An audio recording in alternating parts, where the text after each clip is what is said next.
Acá en el estudio. ¿Cómo está, doctor? ¿Qué tal? Bienvenido. ¿Qué tal, Miguel? Gracias y gracias por la entrevista. Bueno, gracias a usted, pero es muy importante que un candidato a la presidencia de la República dé entrevistas, ¿no? Hay candidatos que se están guardando, creo, para después de las elecciones, porque es muy importante que el Perú pueda conocer su propuesta, ¿no? Y la primera pregunta que yo le tengo es, ¿quién es Ciro Gálvez? Bueno, yo soy nacido en el distrito de Salcabamba, provincia de Tayacaja, departamento de Huancavelica. Mi primaria la estudié en la Escuela Fiscal 527 de Surcubamba, la secundaria en la Gran Unidad Escolar Santa Isabel de Huancayo y la universidad en San Marcos, estudiando de noche. Bueno, cuando recién llegué a Lima, trabajé en cosas humildes, por decir, como lavar platos, una y otra cosa pequeña, y de repente encontré trabajo como conserje, como portapliegos en una notaría. Ahí se me prendió la lucecita de estudiar Derecho y luego llegué a ser notario, ¿no? Ya el notario el cargo de notario te da cierto estatus, te abre bastantes puertas y te permite, en mi caso me permitió hacer lo que hice, dedicarme a las investigaciones antropológicas, históricas, viajar por el Perú y entrar a la política. Y lo que a mí me llamó a la política es el hecho de haber migrado de una cultura, la cultura andina, quechua, con unas costumbres, con modos de vida, con una cosmovisión totalmente distinta a la occidental. Migro a la civilización occidental, llego a Huancayo en el año 1961 y esto me permitió ver la realidad del pensamiento, la forma de ser de ese Perú originario, descendiente de los incas, y luego el Perú oficial, moderno, de los descendientes españoles. ¿Por qué? A ver, usted que tiene la visión de los dos mundos, aunque creo que en el Perú hay más mundos, ¿no? Está el mundo quechua, el mundo aymara, está el mundo chipivo-condigo. Diríase de los peruanos originarios y de los peruanos descendientes españoles. Correcto. Entonces, lo primero, ¿ese es el origen de nuestra conflictividad como país o no tiene nada que ver? Efectivamente. La República actual fue fundada por los descendientes españoles sin convocar, sin hacer participar a los pueblos originarios.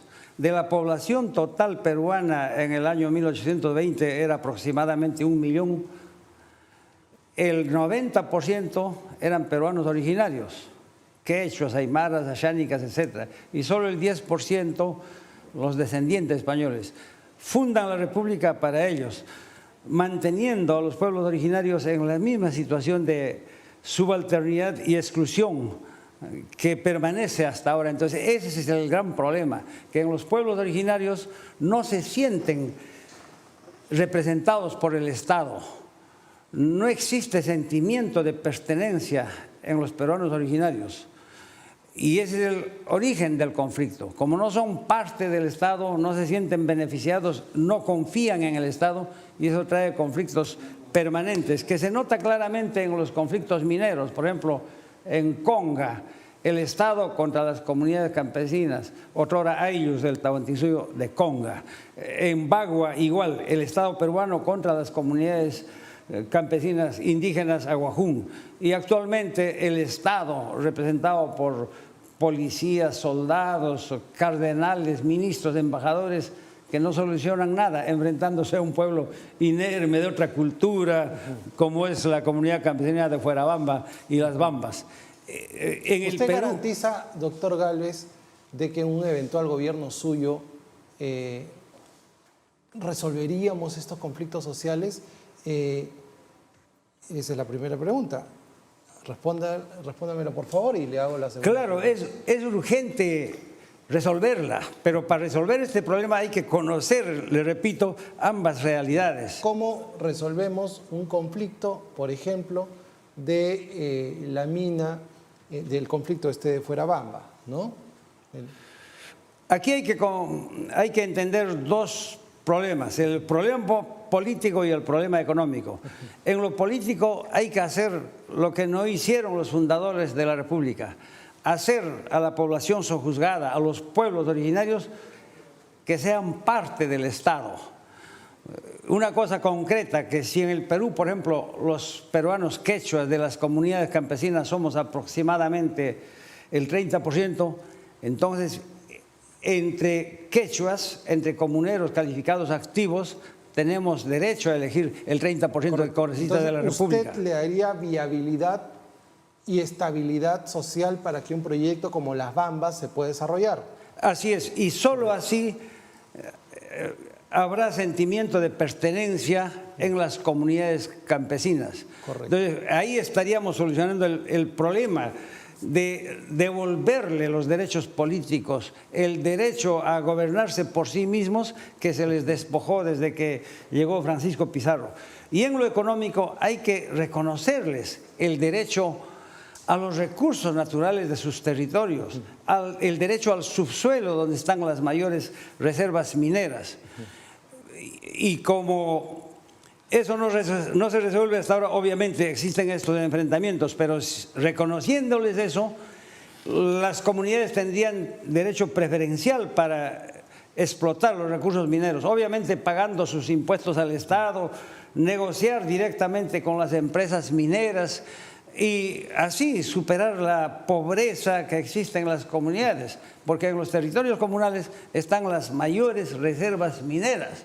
Aproximadamente el 25% del territorio nacional, pese a 500 años de privatización y parcelación de los terrenos comunales, están en un 25% de propiedad de las comunidades campesinas y nativas. Y es allí donde están las mayores reservas mineras. Entonces, algo se tiene que hacer para resolver esto, porque de otro modo el Estado peruano va a colapsar. Si siguen estos conflictos que se oponen a la minería, no vamos a poder cumplir tantos compromisos que tenemos con el FMI, con el Banco Mundial y otras instituciones financieras mundiales. ¿Para usted, tía María, va o no va? En las situaciones actuales y sin reconocer esos legítimos derechos de las comunidades, no va. No va tía María, no va Las Bambas ni Conga, como no fue Conga. Ya, pero usted le daría una salida, una viabilidad. A ver, ¿para usted el Perú es un país minero o es un país que debe dejar de lado la minería y debe mirar al... No se debe dejar de lado, quiérase o no, ahora es la principal fuente de ingresos al Estado. Lo que hay que hacer es regular de manera correcta estas cosas. Le repito, nosotros no nos oponemos a una minería responsable.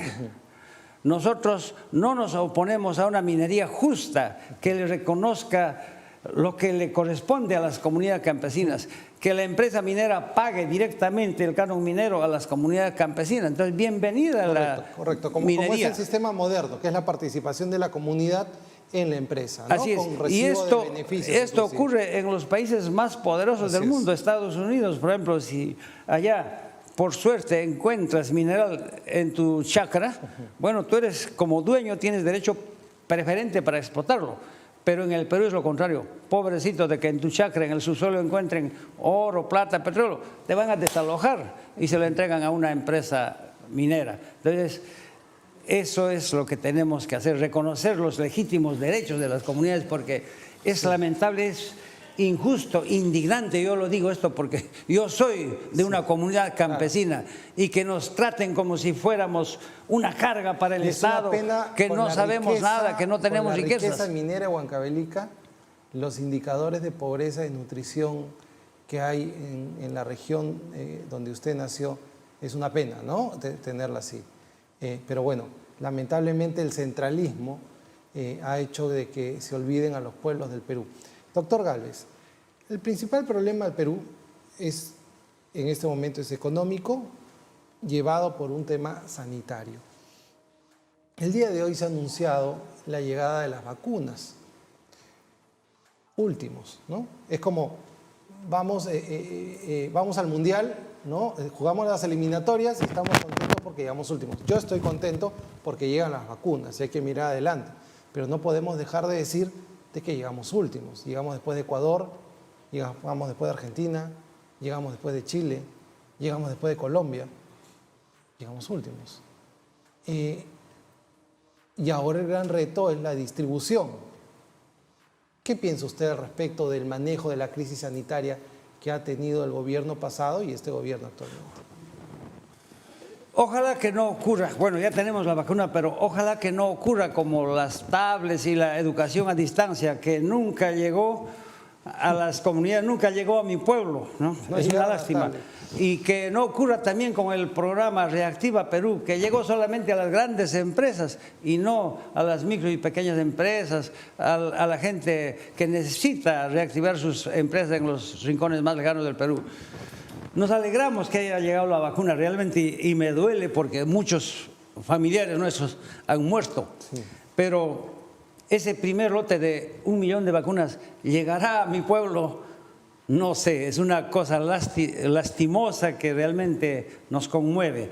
Y eso ya es problema de personas, de los funcionarios que conducen el Estado, con la formación burocrática que tienen, con la formación soberbia que tienen los funcionarios del Estado, de tratar como a seres inferiores a las comunidades campesinas. No sé, ojalá que Dios les ilumine para que den preferencia a la población realmente necesitada de esos rincones más lejanos del Perú. Y hay papas que panicuna ñoa manam piña kuni minas tarikuni pasliu kai abuso kuna de hacha kuna takabaspa. Estoy diciendo, yo me siento indignado por todo lo que ocurre en el Perú y ojalá que las vacunas, le invocamos al señor Sagasti, le invocamos al ministro de Salud, a todos los que tienen que llevar adelante esto para que prioricen a la gente que se está muriendo en nuestros pueblos. Correcto, hemos hablado del tema de la conflictividad, hemos hablado del tema sanitario y esta crisis lo que nos llevó a muchos peruanos es a que pierdan el empleo. ¿Qué haría usted, doctor Gálvez, para que los peruanos tengan trabajo? Runa tiene proyectado crear trabajo para todos los peruanos a través de la micro y pequeña empresa, teniendo como meta que cada familia debe ser una empresa. Pero ¿de dónde proveerle fondos? Una de las primeras fuentes de financiamiento es tanto dinero que se va al bolsillo de los corruptos. Es irónico, el propio excontralor de la República informó que del presupuesto general del año 2019 se fue 23.000 millones de soles al bolsillo de los corruptos. Y para hoy, para el 2020, se calcula que aproximadamente 45.000 millones de soles se va a ir al bolsillo de los corruptos. Entonces, cortar drásticamente esa fuga de dinero. Y por otro lado tenemos tantos otros recursos. Reactivar la agricultura, reactivar las micro y pequeñas empresas y no las grandes empresas como en este programa de Reactiva Perú. Y eso se puede hacer. Hay recursos de sobra en el Estado, lo que pasa es que no saben distribuirlo o lo dan a los que no necesitan. Reactivar la agricultura, pero no la agricultura agroindustrial de los valles costeños destinada a la exportación y a la gente que tiene, sino la agricultura de la sierra que nos trae el pan de cada día. La agricultura de los productos peruanos y promocionar el consumo de los productos agrícolas peruanos. Es indignante cómo, vía tratados de libre comercio, el Estado promociona el consumo de papa francesa, papa holandesa, papa argentina, y en nuestras comunidades se pudre la papa, no nos pagan más de 20 céntimos. Entonces, igual el maíz y tantos otros productos. Yo creo que aquí hay que consumir preferentemente y primero lo que el Perú produce. Bueno, estamos llegando al final de la entrevista. Este día sábado usted va a presentar su propuesta, ¿no? En Pueblo Libre, su propuesta para el Perú. Y nos ha dado un pequeño adelanto, pero yo los quiero invitar la próxima semana a que podamos tener una entrevista a profundidad, tema por tema, para que los peruanos, y especialmente mucha gente joven, que es la que sigue este medio, pueda saber, doctor, porque este es un país de gente joven, este es un país de futuro, pero también los malos gobiernos nos han traído desesperanza. Yo lo quiero invitar el próximo miércoles a tener una hora en la que podamos conversar de cada uno de los problemas y donde también el público le pueda preguntar desde todo el Perú cuáles son sus necesidades. Así es. Lamentablemente los políticos tradicionales han puesto en duda el futuro de los jóvenes. Los jóvenes tienen esperanza en el futuro. Yo tengo esperanza en el futuro. Yo me siento joven. Y es una lástima que la mala conducción del Estado, la inversión de los valores y todos los actos de corrupción de los políticos tradicionales ha hecho que los jóvenes desconfíen de los políticos. Entonces, aquí hay que darle más atención que cualquier cosa a la gente joven. Jóvenes que me están mirando, yo los voy a conducir a ustedes para desplazar a todos esos políticos tradicionales que nos han causado tanto daño. El Perú es de gente joven.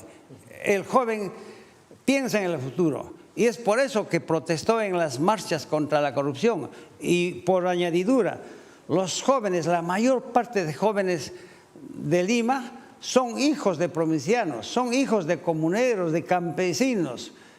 Y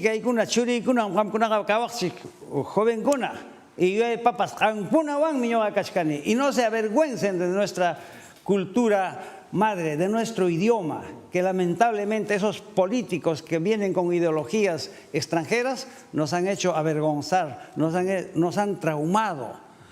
Entonces, hoy corresponde recuperar nuestra identidad, valernos por nosotros mismos. Recuperando nuestra identidad, vamos a tener autoestima para defender lo nuestro. Vamos a tener orgullo, capacidad para conducir el país con nuestros propios conocimientos, no imitando modelos extranjeros como hasta ahora se ha hecho, que por no corresponder a nuestra realidad nunca dieron resultado. En el caso de la agricultura, por ejemplo, se imita el modelo de la agricultura de territorios planos, que no funciona en el Perú porque el Perú es un país accidentado. Yo tengo un gráfico en este libro, soy el autor.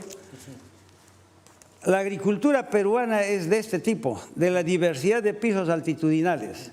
Y la agricultura que nos trajeron los españoles es de territorio plano.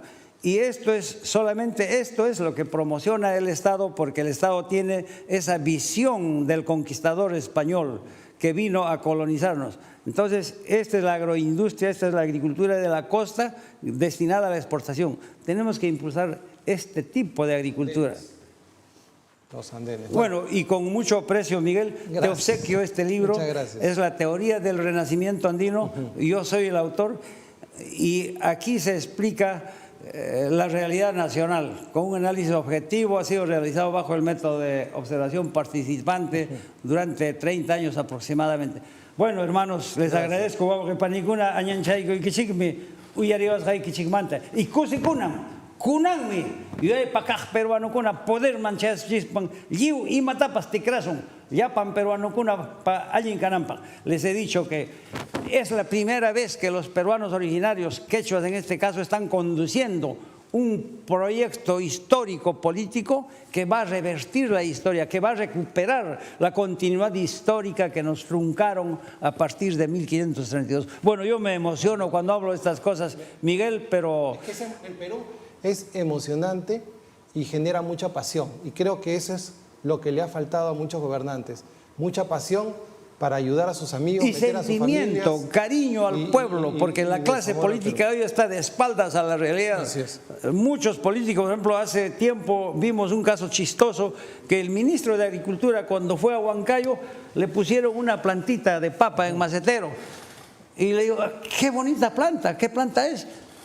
Es el colmo, ¿no? Entonces, lamentablemente estamos gobernados por una clase política que no conoce, que no entiende a la realidad y no tiene sentimientos. Nosotros los peruanos, tal vez más que con esto pensamos, con esto somos muy sentimentales. Queremos a nuestra tierra, queremos a nuestra patria. Correcto. Yo lo quiero invitar el próximo miércoles para tener un programa de 1 hora y podamos conversar a profundidad. No he querido preguntarle todo para dejar que el sábado a las 9:30 de la mañana haga su presentación y ahí seguro va a dar muchas sorpresas y lo tocamos en profundidad. Y felicito a Canal UCI. Si todos los medios de comunicación serían justos hicieran igual número de entrevistas a todos los políticos, entonces todos tendríamos iguales oportunidades y se sabría realmente qué candidato, qué líder es el más capacitado para conducir el Perú. Pero actualmente, por X razones, por favoritismo, no sé, lo promocionan y promocionan a personas inclusive que no están capacitadas para gobernar, no tienen idea siquiera de lo que es el Estado. Y a gente que tiene capacidad lo ignoran. Entonces, eso hace que quien decida qué candidato debe triunfar son los periodistas, son la prensa. Generan una corriente de opinión a favor de una persona presentándolo como si fuera el Mesías, que fuera lo máximo, e ignoran a muchos líderes que sí conocen la realidad nacional. Igual las encuestadoras. Yo les suplico a los medios de comunicación, hermanos, sean equitativos, sean justos, den entrevistas por igual a todos los políticos, igual a las encuestadoras, que transmitan, que hagan estudios verdaderos, reales, que pongan los porcentajes de aprobación que realmente tiene cada candidato. Bueno, yo le agradezco mucho, estaremos presentes en su conferencia de prensa del día sábado y lo esperamos el próximo miércoles, por favor, para poder ver la solución. Este término hackeando es un término, no que nos vamos a meter a las computadoras de nadie, ¿no? Sino significa buscar soluciones a los problemas complejos del país. Y eso es lo que queremos hacer en la próxima entrevista. Yo le agradezco mucho. Te agradezco infinitamente, Miguel, por esta entrevista. Muchísimo al doctor Ciro Gálvez, candidato a la presidencia de la República por el partido Renacimiento Unido. Y ahora